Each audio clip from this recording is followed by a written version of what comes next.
வணக்கம் நட்பூக்களே. நிலா கிருஷி தமிழ் நாவல்ஸ் சேனலுக்கு உங்களை அன்புடன் வரவேற்கிறேன்.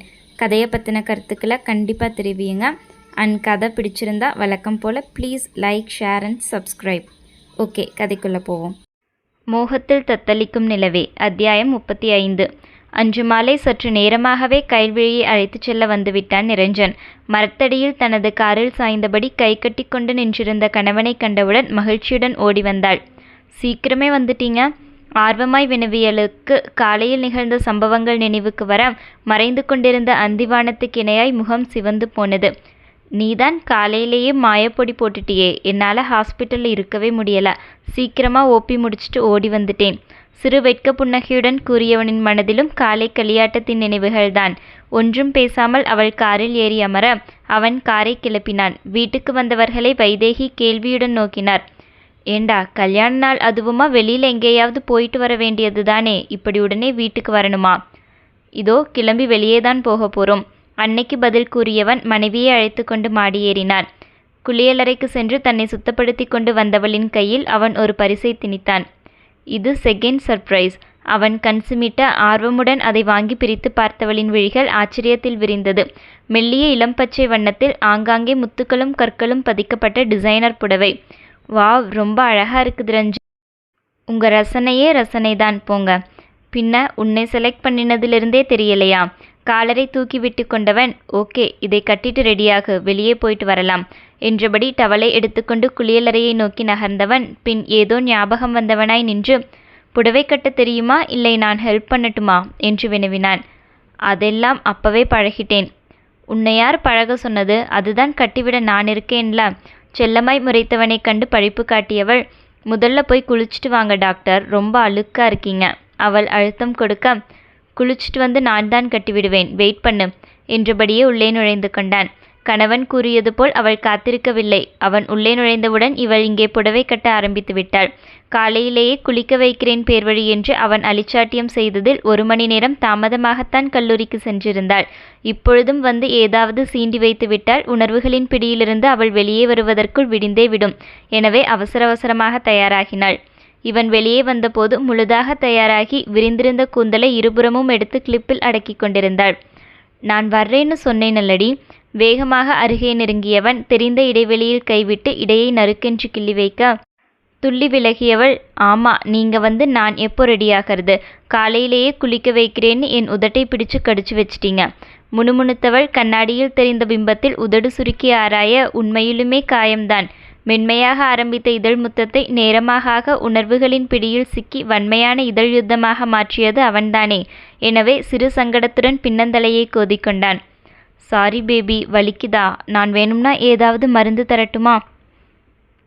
டாக்டருங்கிறதை நிரூபிக்காதீங்க. அவனை பார்த்து முறைத்தவள் ட்ரெஸ்ஸிங் டேபிளின் மேல் இருந்த லிப்ஸ்டிக்கை எடுத்து மெலிதாக பூசிக்கொண்டாள். ஏய், இதெல்லாம் எதுக்குடி போடுற? எனக்கு பிடிக்காது, ஒரே கெமிக்கல். முகத்தை சுளித்தபடி அவன் பாடம் நடத்த ஆரம்பிக்க, ஐயோ, ஒரு டாக்டரை கட்டிக்கிட்டது பெரிய தப்பா போச்சே. தலையில் கை வைத்து போலியாக சலித்து கொண்டாள். தான் எடுத்து கொடுத்த புடவையில் அழகாக நின்று கொண்டிருந்தவளின் மேல் மையல் எழ ஒற்றை கையால் இடையை வளைத்து தன்னோடு இருக்கியவன், என்னடி ரொம்பவும் தான் சலிச்சுக்கிற? டாக்டரை கட்டிக்கிட்டதுனால எவ்வளவு விஷயத்தில் உனக்கு பெனிஃபிட் தெரியுமா? எதையோ உணர்த்தி அவன் கண் சிமிட்ட, நானும் அப்போதிலிருந்து பார்க்கிறேன், இதையே சொல்லிட்டு இருக்கீங்க. அப்படி என்னதான் பெனிஃபிட்? டவலுடன் நின்றிருந்தவனின் வெற்று மார்பில் கை வைத்து தள்ளியபடி அவள் வினவ, அது நிறைய இருக்குது, சொல்ல வேண்டிய நேரத்தில் சொல்கிறேன். கண் சிமிட்டியவன் கழுத்து வளைவில் முகம் புதைத்து ஆழ்ந்து சுவாசித்தான். உன் டாக்டரை மயக்க உனக்கு மல்லிகைப்பூவே தேவையில்லடி, உன்னுடைய வாசமே போதும். I like it. தோல் வளைவில் முத்தம் வைத்தவன் மடிப்பெடுத்து அழகாக அவள் குத்தியிருந்த பின்னை கழட்டிவிட, ஐயோ, இதை எதுக்கு கழற்றீங்க? முந்தானை கீழே சரிந்து விழாமல் இருக்க அவசரமாக பிடித்து கொண்டாள். கொஞ்ச நேரம் அமைதியா ரெடி. அவளை அதட்டியவன் முந்தானையை ஒற்றையாக விரித்து விட்டான். இப்போ இன்னும் அழகா இருக்குது. இந்த புடவையை இப்படித்தான் கட்டணும். தள்ளி நின்று அழகு பார்த்தவனின் கண்களில் ரசனை குடிக்கொண்டது. சரி சரி, என்னை கிளப்பினது போதும். சீக்கிரம் நீங்களும் கிளம்பி வாங்க. நான் கீழே போய் அத்தை கூட பேசிட்டு இருக்கிறேன். உரைத்தபடியே வெளியேறிவிட்டாள். புன்னகை மாறா முகத்துடனேயே அவளது புடவைக்கு இணையான நிறத்தில் ஷர்ட் அணிந்தவன் கிளம்பி கீழே வந்தான். பெற்றவர்களிடம் விடை பெற்றுவிட்டு இருவரும் கிளம்பினர். ஃபர்ஸ்ட் கோவிலுக்கு போகலாம். அவள் கூறவும் முதலில் கோவிலை நோக்கி வண்டியை செலுத்தினான். கருணையே வடிவாய் புன்னகைத்து கொண்டிருந்த அம்பாளையும் பெருமாளையும் சேவித்துவிட்டு வெளியே வந்தபோது மனதில் அப்படியொரு நிறைவு. அடுத்து எங்கே போகிறோம்? ஆர்வமாய் அவள் வினவ. நைட் ஆகிடுச்சல்ல, சாப்பிட்டுட்டு வீட்டுக்கு போகலாம். காரை ஓட்டியபடியே அவன் கூற அவளுக்கு சப்பென்று ஆகிவிட்டது. சாப்பிடத்தான் வெளியே கூட்டிட்டு வந்தீங்களா? போங்க மாமு. சிறு குழந்தையாய் கோவித்து கொண்டவளைக் கண்டு தனக்குள் புன்னகைத்து கொண்டான். அந்த 5 நட்சத்திர ஹோட்டலின் முன் கார் நின்றது. நமக்கு மேலே ரூஃப் கார்டனில் டேபிள் புக் பண்ணியிருக்கிறேன், கமான். அவளை அழைத்து கொண்டு லிஃப்டில் ஏறினான். உயர்ந்த கட்டிடத்தின் மேல் தளத்திற்கு வந்துவிட்டனர். லிஃப்ட் திறந்து வெளியே வர கும்மிருட்டுதான் கண்முன் விரிந்தது. எந்த ஒரு சத்தமோ வெளிச்சமோ எதுவுமே இல்லை. என்னங்க, ஒன்னையுமே காணோம். கையை நீட்டி துளாவியவளுக்கு அருகில் நின்ற கணவன் தட்டுப்படாமல் போகவும் பயம் பிடித்து கொண்டது. ரஞ்சன், மாமு விளையாடாதீங்க. விதவிதமாய் அழைத்து பார்த்தாலும் பதில் வரவில்லை. மாமு. அவள் குரல் அழுகைக்கு தாவும் நேரத்தில் மெல்லிய இசை அறையெங்கும் பரவியது. கண்களை கூசாத இதமான வெளிச்சம் அங்கு நிறைய, அத்தனை வெளிச்சமும் ஒரு பக்கத்தில் மொத்தமாக குவிக்கப்பட்டது. மெல்லிய வெளிச்சத்திற்கு நடுவில் வசீகரனாய் நின்றிருந்தான் அவளது கணவன். அவன் கையில் ஒரு மைக் இருந்தது. இதழ் பிரித்து புன்னகைத்தவனின் பார்வை மனைவியை நோக்கி கண் சிமிட்டியது. This is for you my dear Bhoomi. கையை நீட்டி அவளை சுட்டி காட்டியவன் தன் ஆளுமையான குரலில் பாட ஆரம்பித்தான்.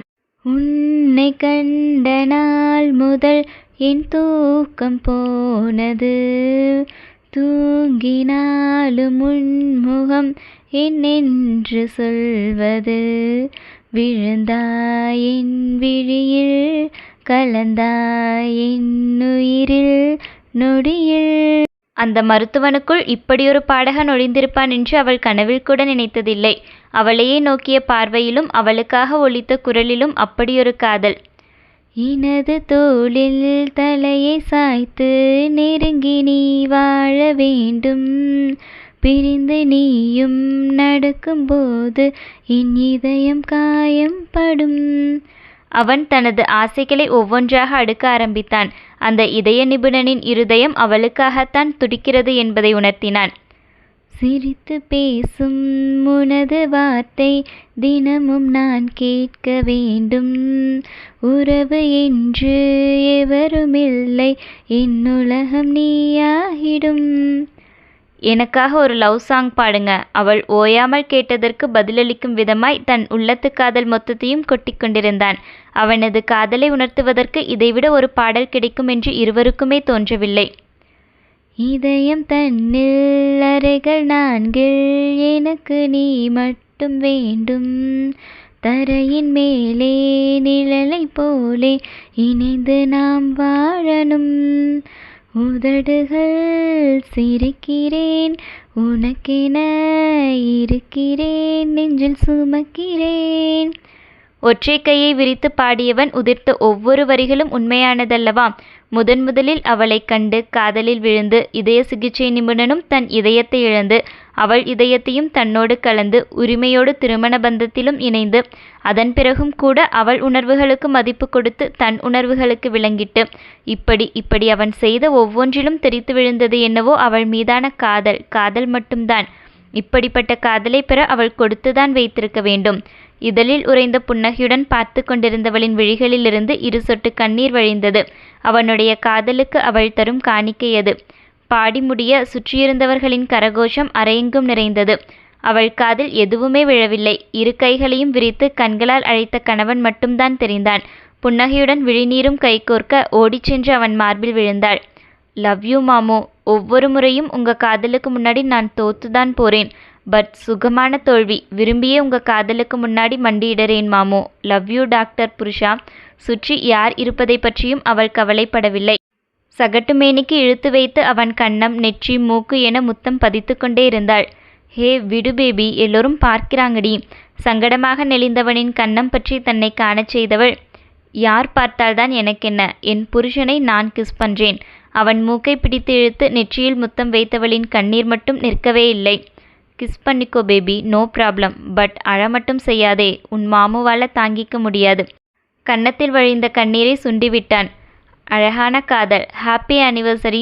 சுற்றியிருந்தவர்களின் குரலில் ஓரளவிற்கு தன்னை மீட்டு கொண்டவள் வெட்கத்துடன் கணவனை விட்டு விலகி நின்றாள். அதன் பிறகு பல இனிமையான நேரங்களை செலவழித்து அவர்கள் சாப்பிட்டுவிட்டு வீட்டுக்கு திரும்பும்போது நள்ளிரவாகியிருந்தது. கயல், திருமண நாள் வாழ்த்துக்கள். நிரஞ்சன் எங்கே? பக்கத்துல தான் இருக்கிறானா? ஆர்ப்பாட்டமாக மொபைலில் பேசிக்கொண்டிருந்தவளை நோட்டமிட்டபடியே சமையலறைக்குள் நுழைந்தான் யுவராஜ். நிரஞ்சன், திருமண நாள் வாழ்த்துக்கள். எப்படியோ 1 வருஷம் ஆகிடுச்சு. அடுப்பில் கொதித்து கொண்டிருந்த குழம்பை கலக்கி விட்டபடியே அவள் பேசிக்கொண்டிருக்க, கட்டுன புருஷனுக்கு பிறந்தநாள் வாழ்த்து சொல்ல மனசு வரல. இதில் ஃபோன் போட்டு ஃப்ரெண்டுக்கு விஷ் பண்ணுறா. சரியான ராங்கி பிடிச்சவ. மனதிற்குள் அவளை கரித்து கொட்டி கொண்டு அங்கேயே நிற்க, ஒரு கணம் அடுப்பில் கிளறுவதை நிறுத்திவிட்டு திரும்பி பார்த்தவள் கேள்வியுடன் புருவம் உயர்த்தினாள். எதுக்கு வந்தேன்னு கேட்கிறா? என் வீட்டு கிச்சன், நான் வருவேன். இல்லை இங்கேயே படுத்து தூங்குவேன். பார்க்கிறத பாரு முட்டைக்கண்ணி. இந்த கண்ணை வச்சுத்தான் என்னை மயக்கி வச்சிருக்கிறான். மனதிற்குள் பேசிக்கொண்டே அவன் நிற்க, அவள் புருவங்கள் 2ம் நெறிந்து நெற்றியில் கோடு விழுந்தது. சும்மா நிற்காதேடா யுவா, இவ வேற பார்த்துட்டே இருக்கா. என்ன செய்வது என்று சுற்றுமுற்றும் பார்த்தவனுக்கு தண்ணீர் தென்பட டம்ளரை எடுத்து நீர் அருந்தினான். தண்ணி குடிக்க வந்திருக்கான் போல எண்ணிக்கொண்டவள் பேச்சில் ஆழ்ந்தாள். வெளியே எங்கேயும் போகலையா? ஆமா, போகலேனா நீ கூட்டிட்டு போவியா? என்ன, வெளியில தான் இருக்கீங்களா? Okay okay, enjoy your day, bye. பேசிவிட்டு மொபைலை அணைத்தவள் அடுப்பில் கவனமானாள். ராட்சசி, ஒரு விஷ் பண்ணணும்னு தோணுச்சா பாரு. நானும் காலையிலிருந்து நாய் மாதிரி இவ பின்னாடியே சுற்றி சுற்றி வர்றேன். அப்போ கூட கண்டுக்க மாட்டேங்கிறா. கருவி கொண்டவனாவது வாய்விட்டு அவளிடம் கேட்டிருக்கலாம். தன் காதலை அவளிடம் ஒத்துக்கொள்ளவே அவனுக்கு வீம்பு. இதில் ஒரு வாழ்த்தையெல்லாம் கேட்டு வாங்குவானா? அவளை மனதிற்குள் திட்டிக்கொண்டே தண்ணீரை பிடித்து பிடித்து குடித்து கொண்டிருந்தான். இதுவரை 10 டம்ளர் தண்ணீரை அருந்தி விட்டவனை ஒரு மார்க்கமாக திரும்பி பார்த்தாள் அவள். எதுக்கு இவ்வளவு தண்ணி குடிக்கிற? என் வாய், நான் குடிக்கிறேன். உனக்கென்னடி வந்துச்சு? வல்லென்று எரிந்து விழ அவளுக்கும் கோபம் வந்தது. இப்ப எதுக்கு இப்படி எரிஞ்சு விழற? ஆமா, அப்படித்தான் எரிஞ்சு விழுவேன். போடி. சும்மா சும்மா டீ போடாதே, எனக்கு பிடிக்காது. அப்படி தாண்டி போடுவேன். உன்னால் என்ன பண்ண முடியுமோ பண்ணிக்கோ. வேணாம்டா. அவள் சுட்டு விரலை உயர்த்தி எச்சரிக்க, புருஷனுக்கு முதல்ல மரியாதை கொடுத்து பழகுடி. நீட்டிய விரலை பிடித்து முறுக்க அவளுக்கு வலித்தது. அந்த கோபத்தில் திட்டிவிட்டாள். புருஷனாடா நீ, பொறுக்கி. ஏற்கனவே கோபத்தில் இருந்தவனுக்கு பொறுக்கி என்ற வார்த்தை மேலும் எண்ணெய் விட்டது. என்னடி சொன்ன? நான் பொறுக்கியா?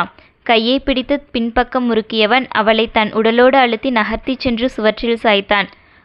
அம்மா விடுடா. வெளியே இருக்கும் அத்தைக்கு கேட்டுவிடக்கூடாது என்பதற்காக அப்பொழுதும் மெதுவாகத்தான் கத்தினாள். பொறுக்கி என்ன பண்ணுவான்னு காண்பிக்கிறேன் என்றவன் தன் நெருக்கத்தை மேலும் அதிகப்படுத்த அவன் மேனி முழுதாய் அவள் மேல் அமிழ்ந்தது. பெண்ணவளின் மென்மைகள் தன்மேல் பட்டவுடனேயே அவனுக்குள் ஒரு மாற்றம். கோபம் இருந்த இடம் தெரியாமல் வாளை சுருட்டி கொண்டு ஓடிவிட, இப்பொழுது அந்த இடத்தில் பெரும் தாகம் வந்து மையமிட்டு அமர்ந்தது. சட்டென்று அவன் பார்வை மாறிய விதம் அவளை என்னவோ செய்தது. கடித்து தின்று விடுபவனைப் போல் பார்த்தவனின் பார்வை விழிகளில் விழுந்து கூர்நாசி வழி பயணித்து இதழில் வந்து நிலைத்தது. அதென்ன எப்ப பாரு அந்த லிப்பாமை எடுத்தெடுத்து பூசிக்கிற? அது என்னை எவ்வளவு இம்சை பண்ணதுன்னு உனக்கெங்கே தெரிய போகுது? ஏனென்று தெரியவில்லை. அவன் உதடுகள் தன் நாவை நீட்டி தன் உதடுகளை எச்சில் படுத்தி கொண்டன.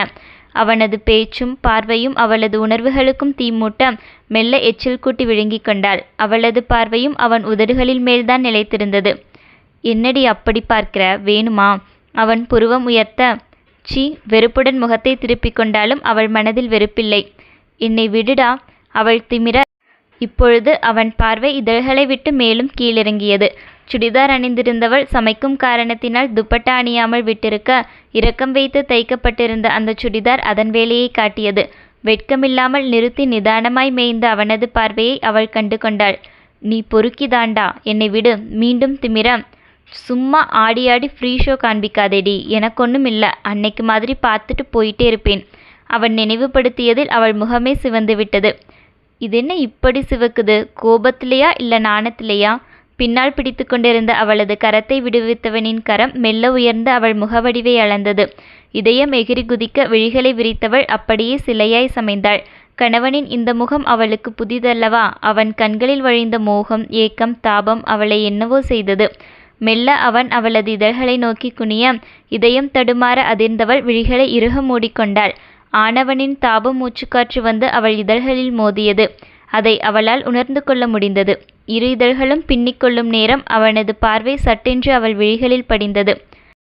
இறுக மூடி ஏதோ போருக்கு தயாராகுபவள் போல அவள் நின்றிருந்த தோற்றம் அவனை மயக்க, முத்தமிடாமல் சற்று நிமிர்ந்தவன் மெலிதாக விசிலடிக்க அவள் மெல்ல மெல்ல விழிகளை திறந்தாள்.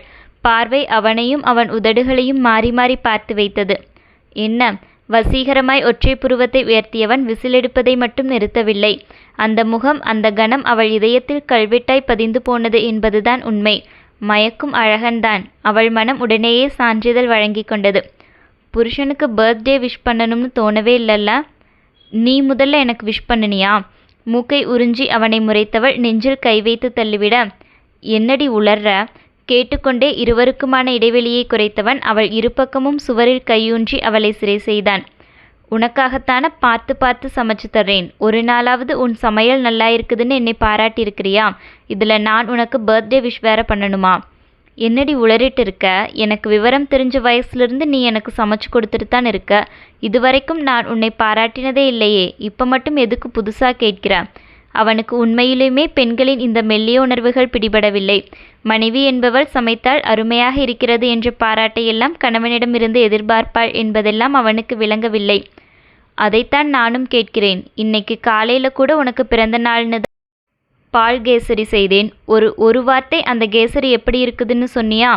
அவளே அறியாமல் மனைவி என்ற உரிமையுடன் அவனிடம் சண்டை போட்டு கொண்டிருந்தாள் அனன்யா. என்னது, காலையில் செஞ்சதுக்கு பேர் பால் கேசரியா?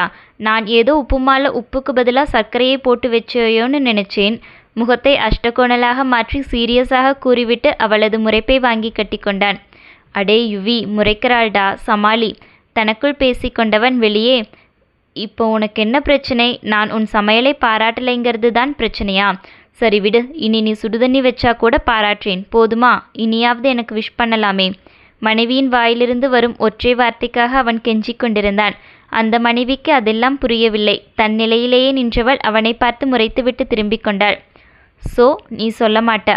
பொறுத்து பொறுத்து பார்த்தவன் அவள் வீம்புடன் அப்படியே அமைதியாக நிற்கவும் கோபத்துடன் அவளை எரித்துவிட்டு வெளியேறினான். போடா, எனக்கென்ன வந்துச்சு? முணுமுணுத்தபடி சமையலை கவனித்தாலும் மனதின் ஒரு ஓரம் முழுவதும் கணவனின் கோபமுகமே வலம் வந்தது.